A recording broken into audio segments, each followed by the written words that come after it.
Thank you for playing. Thank you for trying out this prologue. We're a two-person team based in Canada and we hope you enjoy our game. The prologue is 10 to 15 minutes long and we encourage replaying it at least once to explore different options. So, welcome to the demo of I'm Making a Monster, which is exactly what it sounds like. So you are either a mage or a scientist and you're trying to build a monster. The problem is, well, your friends are constantly disturbing you. They're trying to just get you to take breaks, but you are just too focused on creating your own monster. And so in this game, you basically have to sort of balance out your life. You trying to reach out with your neglected friends and, just you trying to create your monster.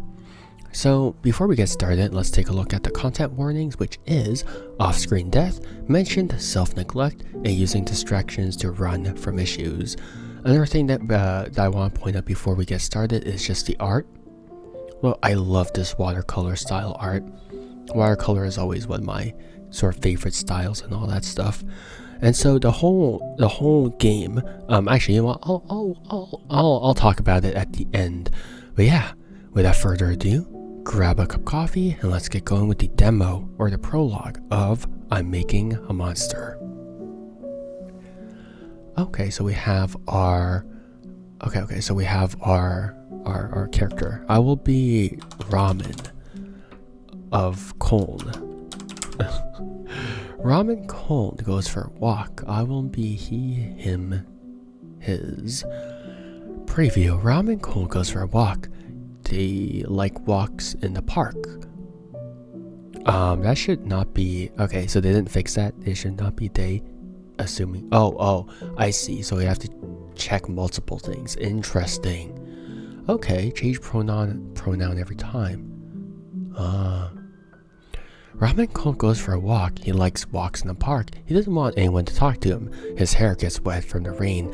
Ramen hasn't realized it was raining. He keeps walking anyways. Okay, he just like me for real. The year leading up to it was much like any other. The moments loop in Ramen's head, ceaseless and rough as river rapids. If he had known. Ramen is at the beach. He's guarding the spot Delaney claimed while she grabbed snacks. Don't move an inch, she said. Ramen considers the blowing sands lifted by the chilly breeze coming off the water, then looks up to the clear sky. He wishes he brought a book. He shivers slightly. Summer wasn't supposed to be so cold. Go after Delaney. Well, she says wait, so... Wait.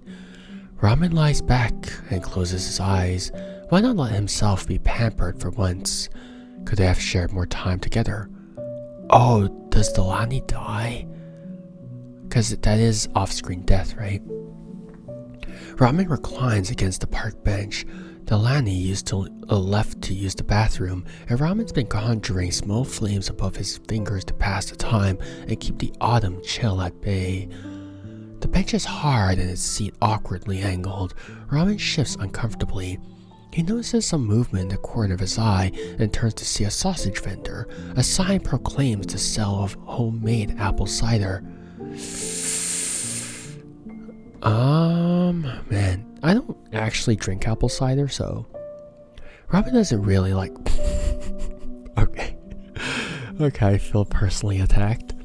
Ramen doesn't really like apple cider and can't remember Delaney's opinion on it. Getting up for something no one wants is an unnecessary hassle. After some time, Delaney returns. Shall we? She asks. Ramen leans back on the terrible bench. I'm not sure. I was just figuring out the ideal position to not be so incredibly uncomfortable on this demonic piece of wood.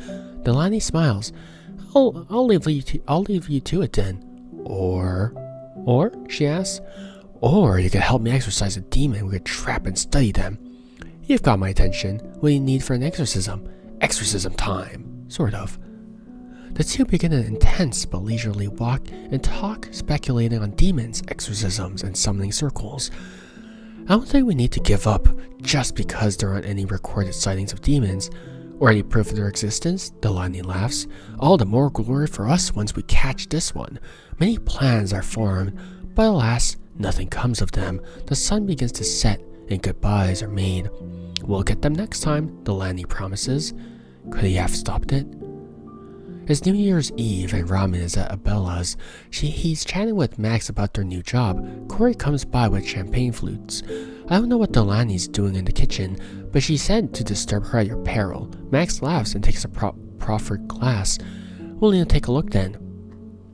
Nah, I trust Delaney. I think she knows what she's doing. I don't know. The last time I pushed her, she made good on the threat.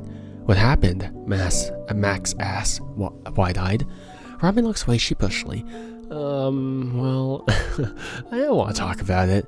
Max turns to face the others. Abella? If Robin doesn't want to talk about it, then you won't hear it from me. Corey? I'm so glad you asked. You see, Corey, Abella groans. Come on, it wasn't that bad. You don't really mind, do you, Ramen? Man, I guess Corey can tell a story. Ramen sighs dramatically. I suppose you can tell it. Excellent, Max exclaims. Corey clears his throat and waves his hand dramatically. It all started one cold winter night. The sun was gone, and the sky shone from the street lights reflecting off the snow. Ramen, Delaney, and I were on our way too.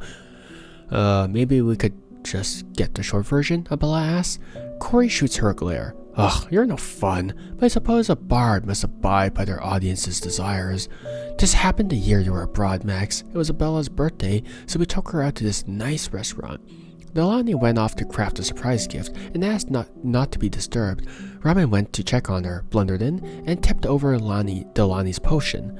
He had not blundered in.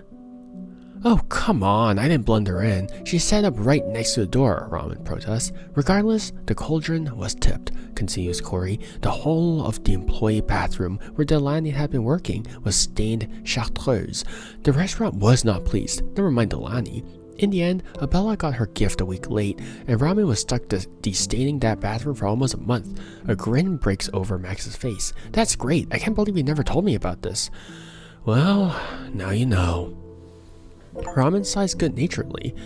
Well, now you know. A thoughtful look passes across Max's face. So what you're saying is that Delaney is probably working on pushing now? Corey laughs. Well, you know, she often is. But this time, we won't be bothering her. Abella meets each of her guests' eyes one by one. Because if my kitchen is stained chartreuse, you're going to have more to worry about than Delaney. Max puts a hand on their chest. You have my word, and mine too, Ramen says with a smile. Is everything inevitable? There were fresh tulips on the windowsill. Delaney brought them over. She said they were the first blooms of the year. She left them a few minutes ago, and Ramen's cleaning up the dishes from their shared lunch. They had argued, they had bickered amicably over lunch, Delaney pestering Ramen about his love of bad movies, and Ramen calling out her love of other equally bad movies. The room feels emptier now that she's gone. Call her. Ramen picks up the phone and rings Delaney. She picks up after a few seconds, longer than usual. Oh, sorry, I couldn't find my headphones. What's up? Well, I was just thinking of you and just wanted to chat a bit longer. She laughs. You're seeing me on Thursday? The two chat for the rest of her trip home. They discuss an album release, a controversial new toy line, and the merits of different flowers and strength-increasing potions. But Thursday never comes. Ramen will see Delaney again. A month passes. There are many monsters in our stories. Some come from folklore and seek to tempt, harm, or devour. Others come from history. They have already tempted, harmed, and devoured. Monsters, stories, harm. All monsters leave scars upon us, though the scars themselves vary, and these scars sometimes birth their own monsters born of our skin, of our pain, of our isolation. Scars are raw or scabbed or healed, somewhat independent of time. Depth has more to do with it than freshness. The scars that run deep can cut more than anyone might realize. Ramen Cold has a raw and angry scar. It itches and bleeds his soul. No matter how he howls, it will not cease its scratching.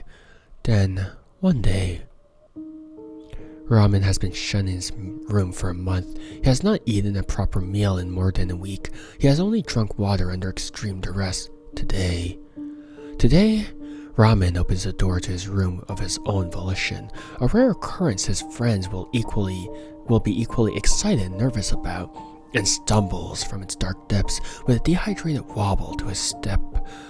Fumbling for some scrap paper and tearing off the lid to a pen, Ramen drops onto a stool and begins to sketch. Fervor and ink splatter onto page after page in unsteady strokes. After hours, during which friends come over and find Ramen, are relieved to see him out of his room, and then distraught again to find Ramen unable to tear himself from work. Ramen holds up a final page of formulas and diagrams. Exclaim in triumph, wallow in despair. No, we shall rejoice in triumph because we will bring Delaney back. Yes, he says, it can be done. Ramen almost bounces up from the stool, but he lacks the energy or coordination. Instead, he sells for lifting the page up, beaming at his work. What can be done? Ramen jumps up at the sound, almost falling over in the process. He had not noticed that a friend had crept into his kitchen while he worked. Abella leans out from the doorway, mixing bowl in hand, trying to hide her worry behind a smile. Ramen does not try to hide his rising excitement. Oh, Abella, he says, I'm going to try and make something unlike anything I've ever made before. Abella continues stirring, waiting. She has played this game before. Make something beautiful. I'm making Ramen continues, something beautiful. Abella raises an eyebrow. Tell her the truth. I'm making a monster. Oh, puppies. That's so cute. Oh, look at them. I'm sorry, I got real excited. Thank you for playing Consider a Wishlist. We hope you enjoyed this prologue to I'm Making a Monster. Please leave a review letting us know what you think. Wishlisting helps us gain visibility and sends you a notification once the game launches. We're a 2-person team, help feed our dogs. Hell yeah. Look at those zoo puppies. Oh my god, they're so cute. But anyways, writing and development by, I'm so sorry, I don't know how to pronounce this. Art, UI, and design by, I also don't know how to pronounce this. I'm so sorry. I'm probably going to butcher names, which is why I'm not going to pronounce them. But these two wonderful creators at the bottom over there. Some paper textures were taken from Heather Green, 360 Floral Flames, and Kiwi Hug on Unsplash. So, obviously, Delaney's dead, and we are trying to revive her via some magic alchemy science thingy, which never ends well. So earlier on, before I started the demo, I did mention that there was also another underlying theme in the game, and that is that, you know, when artists are inherently, you know, they're in the zone when they're trying to create things, not just artists but like craftsmen and everyone else. When they're in the zone, they will only focus on that thing, you know. They will have the urge to only focus on that thing, and sometimes they just sort of lose themselves in that, and they're so in the zone that they sort of forget about everything else. Like sometimes I draw so much that like I don't even like drink water and I don't even realize it, or I've just been like drawing from hours back to back to back. And so this obsession, this sort of unhealthy neglect of oneself, whether intentional or unintentional, is inherently sort of a theme in the game as well. But there's also, from what I can tell, you know, just themes of just not being able to let go because Delaney's dead, and it's clear that we are trying to revive her to some capacity by making a monster that may or may not have her soul. Who knows, right? So I don't know how I feel, because right now our character is speaking in the third person, which I don't know if that's entirely ideal. Because the thing is, in the Steam page it says you. They use you as to refer to us. right? And in the title it says I'm making a monster as well. So I don't know if third person is necessarily the best to it, especially because it seems like this might be sort of a self-insert character as well. Because of course you can customize them, you can change the names and pronouns. So it seems like this might be a self-insert character. So having them in the third person, I do think might be a bit of a weird choice. Obviously I'm a big fan of just the watercolor type art. Now I do obviously, now I wasn't sure what to expect from the game, mainly because it says like we have to sort of balance, creating our monster and sort of balancing our friendships. So as part of this the Steam sort of ad copy, it says this short interactive narrative is part monster dress-up game, part friend dating simulator, and all how to not deal with loss advice column. So again, there is themes of loss, but I did want to see sort of more interaction just beyond this, not that I mind having a sort of visual novel type of thing, but I do want to see how they were going to sort of balance, how they were sort of going to introduce the monster dress up mechanic and all that stuff, or if it's just purely going to be like sort of visual novel-ish all the way through. But of course that's just a criticism of the demo itself and not necessarily of the game. Honestly, I didn't really notice anything, bad or anything like that. I thought that I liked the ambience music, very calming. Obviously I had to read a lot because this is not voiced, which is fine. So most of it, I'm fine with the writing quality. I don't think anything was off about it. They did now obviously they did say that they were going to allude to an off-screen death, and they alluded it via Thursday never came, Delaney never came, and all that stuff. So yeah, they found a way to sort of skirt around of that sort of bench thing, Delaney explicitly dying, all that stuff. But obviously, I do think that, again, it's quite hard to judge the quality of writing just from like maybe a 15-minute sort of thing, because obviously there's things like pacing to sort of take into consideration as well, but it's kind of hard to judge that just based off of maybe 10 or 15 minutes. But honestly, so far, it's been pretty solid. I did enjoy the themes, of our main character just getting lost in that obsession. We've already started seeing traces of it, and we've started seeing just sort of just the relationship between Delaney and our main character as well, just how far they're willing to go to just sort of, maybe perhaps revive her.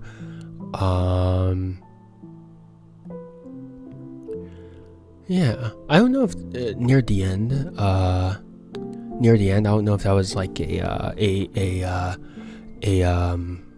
specific choice. But near the end, they got really vague. They said like, "Oh, one of our friends." I don't know if that's very, very. It seems. I don't know. It seems like. I don't know. I don't know if that was a deliberate choice to continuously mention that our friends are constantly a presence around us and all that stuff. Yeah, I don't know, because obviously it does seem like there is perhaps an option to neglect them at the full game, but it seems like our friends are constantly hovering around us and all that stuff. So yeah, honestly, pretty cute game so far. Of course, we already saw all the themes of obsession, of trying to move past grief and all that stuff, and so yeah, really excited to see what the full game has to offer. And what the hell happened to my English? And of course, I do want to look forward to, of course, more of that watercolor art. And so yeah, If you guys want to try the demo for yourself, make sure to download the game and give it a shot for yourself. And of course, much like how they said in the sort of opening message over there is different paths and all that stuff. So do make sure to select different options from what I selected, and maybe you might get a different result from me.